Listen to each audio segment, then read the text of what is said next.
upskill on AI. I think that could be like a secret weapon. 30,000 person company to a 2-person company. And suddenly I was disconnected from everyone.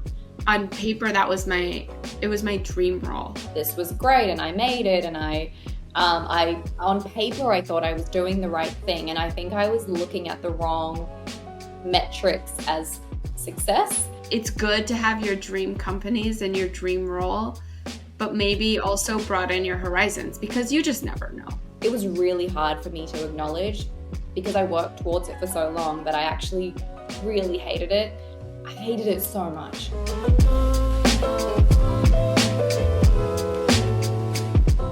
Hey everybody, I'm Alisa and welcome to my channel where we talk about all things product, tech, career, and life. I am super excited about this video because in this video I get to have an amazing conversation with Anika Rani. And for those of you who don't know, Anika is a very established product person and she has a fantastic YouTube channel. So if you're not yet subscribed, go to her channel, subscribe, watch all the videos, like all the videos, comment on all the videos. So I've been a big fan of Anika's for quite some time. Her content is great and I've actually learned a lot. And a few months ago we connected on Instagram and came to the realization that we have so much in common. Our career paths are kind of the exact same, which is crazy because we live on opposite sides of the world. So Anika and I sat down and had a conversation to talk about our experiences and our advice for product managers and folks who want to break into product management. Now this is part 2 of our conversation. Part 1 is posted on Anika's channel. You don't have to watch these in consecutive order, but make sure if you like this one, you're also checking out part 1 on Anika's channel. So without further ado, let's jump into our conversation. Bye.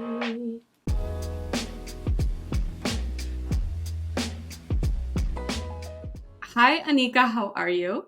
Hello, and hello to your audience. I'm great, very excited to be continuing the conversation. I think it was really hard for us to wrap up the last one because we could have kept going. So yeah, very excited to see what we chat here today. I love that. Well, like as we discussed so much in our last video, we have so much in common in terms of our career path and our experiences. So I just am excited to keep talking about all those things because we've got a lot to talk about. And I think a lot of it can help other folks who are interested in like breaking into product or working in tech in general. The first thing I want to talk about is we both had really big career changes, like in the last few months. Do you want to talk about yours? Yes, I need a sip of caffeination first. Yeah, okay, take a moment. Because yeah, it's been a big change. Also because it's the morning here. But yeah, so my change in my product role, so still in the product world, still in the tech world, but I recently moved from working at a hyper growing big tech company. Think your typical tech company based out of San Francisco. That's where I spent about 5 years. And I can talk a little bit more about what that experience was like. I know we've got some similar feelings and experiences towards that as well, Alisa, because we have similar roles. But I have now actually transitioned to like the polar opposite, which is working in a 10-person startup, maybe not even 10, a few people are part-time, but close to 10 people startup. I am the one and only and first product person. So it's like wearing the long-term strategic head of product hat, but also still doing a lot of the detailed product work with the dev team, which is a very interesting thing to balance. And then on top of that, not only is that change new for me, but also the industry that I'm in now. So I have moved to a fintech, and I mean, fintech can cover a really broad range of problems and products, but for what I'm doing, it is just a whole new world of how payments work and how bank accounts work and how money moves through like the system and just so much lingo and it's so technical in its own way. So that's been a huge learning curve more than anything else, to be honest. It's like the context of the industry. But yeah, it also makes it very exciting and very challenging and very different to a big company environment. Yeah. Yeah, I'm sure it's so different. I have like a similar experience. I am coming from a 30,000 person company Okay. to a two-person company. So it's like kind of different by like 29,980 people, Yeah. or 98 people rather. Um, yeah, so it's a really big change. I naturally have like a predisposition for smaller companies in general. I mean, I've never been in this small of a company, but um, most of my product experience is in companies that are fewer than 500 people. Mhm. And so that's, I kind of like that world a little bit better. I actually ended up at Adobe, which is where I was, because the smaller company that I was working for got acquired. Mm. So yeah, I think I just naturally like the smaller tech world. I like the scrappiness and just like trying things out and seeing what works and being creative. Not to say anything bad against like the bigger orgs, and the work there is so challenging and so like good for your career, but Yeah. yeah, I like the startup world. I think I needed a change, and we both were in the same role You were. in our Right. companies, and I know we had some challenges with it. Do you, Yes. Can we talk about that a little bit yeah. now? Do you want to share? Okay. Yeah, yeah. That reflect on that because again it was a great learning, and then maybe we can talk a little bit more about like what we're doing now in our current roles, Mhm. how we're making it up as we go perhaps. So Why not? like Alyssa, I was working at a big tech company, nowhere near as big as Adobe. I think I was at Zendesk, probably getting close to like 6,000, maybe 7,000 Pretty people. big. That's the biggest. Actually, I don't. Yeah, that's probably the biggest company I've ever worked in. Big enough still for me. Except KPMG, right? Oh, right. Except for KPMG. Yeah, that's a whole other world. Go watch Yeah. part one to find out more Go about. watch part one. Yeah. Yeah, whole other world. But in terms of the tech world, 6 to 7,000 is probably the biggest. I worked at Zendesk. I will always say Zendesk was the best company I've ever worked for, and I truly mean that, regardless of how I felt about my last role that I had. I went through a lot of great career progressions and growth. I had some really great opportunities at Zendesk, worked with great people, learned a lot. And I think overall the company was just amazing until it got acquired by a private equity company. So you can just imagine the kind of changes that come with that. But separate to that, my role in the last 12 to 18 months of my time there was a group product manager. And so basically, I looked after a product group, as you would think, and I had three senior product managers who used to report into me. And across the four of us, we probably had like a dozen different products. And they were like some products were in market, had customers, others were in early stages of being developed. Like they were all in different stages of the product development lifecycle. And I was also in a very technical space. So I was in developer platform and integrations. And as someone who does not come from a very technical background, that has its own challenges. But yeah, that's kind of the context of my role and what I was doing. And I think the biggest thing I will say that I struggled with is being removed from actually doing a lot of the product work. Like I really lent on my senior PMs, which I had to, because they really owned the products. And I was kind of sitting in the middle between them and directors of product. And I kind of started to feel like, well, am I just like a middle manager here? Or am I actually, how do I have an impact when I'm not the one really making decision, like I'm making strategic decisions, but you can only see the value of those play out in the long term. But I felt like week to week, month to month, as someone who really thrives with seeing, like, solving problems, being hands on to some extent, being creative with thinking about how we can do things. I love collaborating with engineers and designers. And suddenly I was disconnected from everyone. All I was doing was Mhm. living in Google Docs, oh, Google Slides. That's probably it, to be honest. A lot of conversations about a lot of convincing of what we should and shouldn't prioritize, a lot of tugging and pulling views that, people had differing views, and I had a lot of appreciation during that for what a lot of my previous managers had done. And that has really shielded their teams and shielded me in the past from that. And I guess in some ways, that's what a group PM, depending on your team and your company, has to do is you have to represent your group. And to some extent, you do have to protect them so that they can be undistracted and do what they need to do to move those products forward. But yeah, I'm gonna ask you, Alyssa, how was it for you? That was my biggest thing, is just feeling like, what am I doing? Yeah, same. And I hated that feeling of like when you're an individual contributor in product, it's like you can make such a big impact Yeah. and you're working on a team and you're like shipping stuff and there's so much just I don't know creativity that's happening like you said and you feel like you're accomplishing something and I just felt like I'm teammates with my engineering team and my designers and like there was that camaraderie. The group product manager role, I missed out on a lot of that stuff and like I thought it was amazing career experience to be able to learn how to like manage a group of product managers, how to coach people up. Like I was in the room where more strategic conversations were happening, which was fun.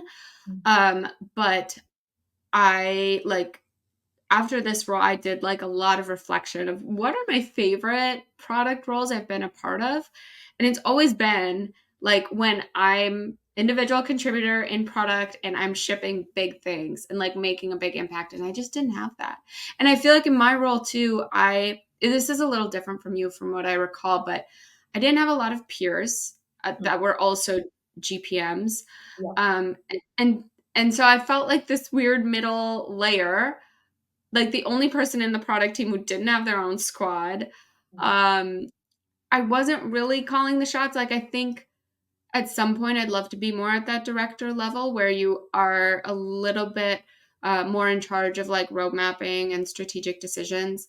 But yeah, I found myself just trying to be useful, Mm. and I didn't like that. Like I started filling in different areas, and yeah, I missed feeling like I'm making a really big impact, even though it was good coaching people. And I know like the success of my PMs was my success in a lot of ways. But Yeah. yeah, it just wasn't the right role for me. I don't know. I would love to hear maybe in comments if we've got other GPMs here, like what y'all think. I also know some group product managers are also individual contributors. Like they manage a group of PMs and they also have their own squad. I think that would be different. That Yeah. sounds incredibly hard. Yes. So, but it would be a different problem than what you and I experienced, I think.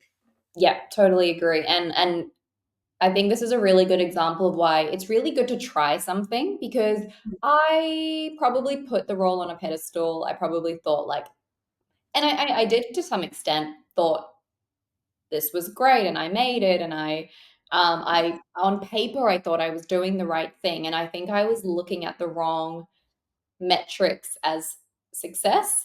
And when I was in that role for a while, I was like, it was really hard for me to acknowledge, because I worked towards it for so long, that I actually really hated it. I hated it so much. And I'm not one who has hated a lot in my career. Um, Yeah. and I think I just, yeah, it was just really hard to acknowledge. But my takeaway for everyone would be, it's so important to try things, even based on Mhm. what we're saying now. If you want to try and you think you want to work at a group PM level, like, go and try it, because you might love it. Don't take our word for it. It just wasn't for us. And Yeah. every company is different, every role is still different. So definitely go and try. And there are still lots of good things. I really love the people coaching side of it as well. And I realized I can still do that through my YouTube, and I can do that through like my one-on-one mentoring. And then I can just be an IC, which I much prefer. Yeah. Because I get to solve problems in a different Yeah, capacity. So for sure. Yeah. Yeah, it's interesting. You mentioned like you had been working to get that role in your career. And like it on paper that was my it was my dream role. Like I the whole reason I left my former company was because I wanted this role, right? Like I was looking for that growth and it's so hard to break into a managerial role in product. Yeah. And I was like, why is this not working? Like I'm in the role I wanted. I was at a creative tech company. Like Adobe is amazing, Mm, but it just was not the right fit. And I guess like it's made me realize like I think both of us talk to folks sometimes like give interview advice or career advice.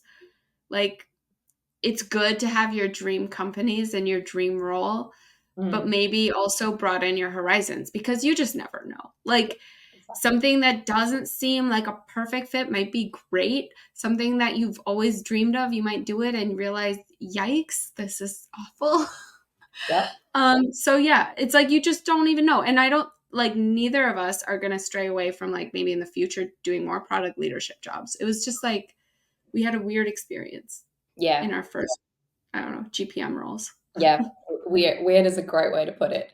Yeah. But I think this could be a really interesting segue to challenges or things that you might be navigating now in your startup role. So Mhm. every role will still have challenges, and that could be learning something or figuring out how to do something correctly, or what is it that you do. So what are you going through at the moment with the new role that you have that you're finding challenging, or yeah, is helping you Yeah. grow somewhere? I think what I find challenging is also what I enjoy most, which is like there's no like th- there's no red tape in a Mm, lot of ways. There's like no rules. yeah. There's no one who's going to be like, here's the things I'm expecting you to do, and I want you to do them by this time. It's like you have to be proactive, use your brain, like, seems like we might need some help in terms of sales, or like we need someone in this role to do this thing. I'm going to do that, like, or, I've never done this thing before, but there's a need for me to do it. I'm kind of scared to do it, but I'm just going to try it. And if it's not quite right, that's okay. Like, I think that's been a lot of my experience so far, just in the startup world, is like the lack of structure and direction that you get. But that's also such a refreshing thing for me right now. I kind of was craving it. How about for you? Yeah. I mean, similar, I guess. I think I like to think I like structure because I probably need it to some extent, but at the same Mhm. time, when I have a lot of structure, I'm like, break me free from this. And I really Yeah. felt like I got into like where I was before. It was very structured, very process orientated. So yeah, I think now very similar. I think because we're more of a 10-person group now, and everyone is so different in how they operate, in how they think, and also we have a lot going on. Who doesn't? Yeah. So I think that's kind of forced us, even as a small group, to bring a little bit of structure.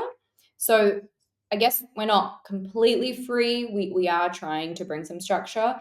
Our startup group also has a board, so they also give us a little bit of structure. And the reason we do have a board at such an early stage is because the we're playing in a very regulated space. Having that board is really valuable to some of the customers that we are targeting, because it kind of shows that we're doing certain things in the right way. We've got to do some compliance stuff, some regulatory stuff, and things like that. But I think my biggest challenge is prioritization of my own tasks, because there is, like I said, I'm wearing two hats all the time, which is I have to quite literally be writing product requirements and getting into the details with design and dev team with like exactly what we're building. And then I, at the same time, have to be thinking about like company product vision and presenting to investors and even helping with our next fundraising round. And yeah, just it's such a weird place to be in when you have to do both of those at the same time, multiple times in a single day. I think if I had my ideal week, I'd have a few days where I could focus on strategic stuff and a few days to like just focus with my team. But I just don't have that luxury. So it's that, and I also feel like I'm constantly blocking someone. And so I've just started operating with doing the thing that is the most urgent. Like I work off urgency now, and when someone asks me to do something or something I feel like something needs to be done, I have to ask myself, how urgent is this? And that's just how I operate because Yeah. otherwise it's just a never-ending to-do list. So, Yeah. yeah. That makes sense. So, for people who are maybe like starting out their careers, would you recommend like they start in a startup or a larger company? What do you think? I'm smiling because I just made a video on this like a couple of weeks ago, so it's on my channel. Go check it out. What did I say in that video? Oh, great. I ultimately said there is no right or wrong. There is no very clear answer as to which one you should do. And Mhm. I went through quite a few of the reasons why there are pros and cons to each. So it's really Mhm. hard to say. I think there is, even if you feel like I want to be an entrepreneur one day and I do want to work in a startup, even if you don't want to found one, you want to be in the founding team in the early stages, there is just so much that you can still learn from working in a big tech environment. You can also see how things are done that maybe you don't like or you would like to do differently. So I really don't like, I guess I absolutely recommend it if you are someone who is comfortable just figuring stuff out, if you are comfortable being thrown into the Mhm. deep end, not necessarily having a lot of structure, and you like that ambiguity. I think that's great. And of course, if you can take the risk. And I think if you're starting your career, maybe you're a little bit younger, you can take the risk, then why not? And on the other Yeah. hand, if you're like, oh no, like I need someone to kind of tell me what to do, or I want to learn product properly, then maybe you need to go somewhere where there are other PMs and like there's a more defined way of Yeah. doing stuff. But yeah, what do Yeah. Well, the I think that was really well put. The risk thing is interesting you because I think for all of my career, you look at startups as riskier. Mm. But I don't know because Yeah, now we see so many of these established companies doing rounds and rounds and rounds of layoffs yeah, you're so, that so right. I wouldn't even necessarily say it's more risky. Like, Yeah, it's just so hard to predict that right now because it's like any of those stable companies are the ones that we've just been surprised by in the layoffs. So I feel like you have a short that I really hmm, liked, or maybe it was a full video, but it was about like building your portfolio essentially. And I think that's totally spot on. Like, I think as a product manager or in tech in general, or in your career in general, like every job you have, you learn so much, and it inevitably leads to that next thing, which inevitably leads to that next thing. So, like, maybe you start in a big company, but because you're in a big company, you learn so much about the established support team, the established customer success team, the established sales team, whatever. Then you transition to a startup where you have to do a gazillion of those things, but you already know it because you've seen it be run at a big company. So I think like it, I think it's great for people to get both experiences. Um, unless like you just really are passionate about one. I think like both offer so much growth. And then you can figure out like I really like this, or like this was too small, maybe I would go to this size next, or whatever. You figure out what you like and what you don't like. yeah. um yeah, building your product or like career portfolio. I really liked how you put that in a video. I've become very passionate about that concept. And just a quick reference for everyone. I kind of got the idea from Sheryl Sandberg's book Lean In. I'm sure Alyssa, you've read that or at least Mhm. heard of it. And she talks about Mhm. the idea of your career being a jungle gym. And she has this really good little graphic on it. And she compares that to having like a very traditional linear like career ladder. And the idea is that we've been always been taught that we just need to climb the next step, the next step, the next step, and that Mhm. the goal is just at the top. But in reality, the value and benefit in trying lots of different things, and then you can connect the dots between them, and then you can learn transferable skills between them, and your career kind of just does look like that. It's all zigzaggy, Yeah. and you don't realize exactly where you're going, but that's okay because you're learning so much along the way that might get you to a very cool and exciting and interesting place compared to just going straight up. So I love that concept so much, as someone who enjoys so many different things, it was so nice to see that concept because I was like, okay, I don't have to just be bound to doing like this linear track. Um, Yeah. yeah, so I highly recommend that book if anyone hasn't read it. So I think you raise a really interesting point about risk though. I had never really thought about it like that. It is today, it is like where does most of the risk sit? Like having a stable job in a big company is actually no longer stable whatsoever. Yeah. And I'm kind Yeah. of It's wild. processing that concept that you just said right now because I Yeah. didn't think about it. And yeah, are you getting a lot of questions from your audience recently around how to navigate that? I'm guessing it's Oh obviously, yeah. And just how to navigate this market in general. yeah, exactly. It's such a unique time in tech, and it's not like it's impossible to get jobs. People are getting them, but the market is really tough right now. And I think, uh, yeah, I think people are just kind of like apprehensive about and like not maybe about entering tech. But Yeah, not to say they're deterred completely, but it's a little bit alarming. yeah. Um, what what would you give as advice to people who are in the job market right now, who are looking for a job? It's so difficult, right? It's so easy to say all the right things. Yeah. But I think, look, if you are looking for a product role, my Mhm. advice is maybe start thinking a little bit outside the box and being a bit more flexible. So maybe instead of looking specifically for a product role, you can start thinking about business analyst roles, or I don't know, maybe like some kind of data analyst. I don't, depending on your background and your interests and your skills, just start to think about, okay, what else could give me skills that could then feed into product? Like, don't just limit yourself only to product roles. I think that's my number one advice if you are very, very focused on that. And historically, as product roles are always quite difficult to get into, as especially your first one, now I think that that barrier is just Yeah. even higher. So think outside the box and be a little bit flexible, and think of anything else that you do as, again, that career portfolio concept. So you're not necessarily moving away from product, but it's you're learning something that will maybe make you a better PM later on.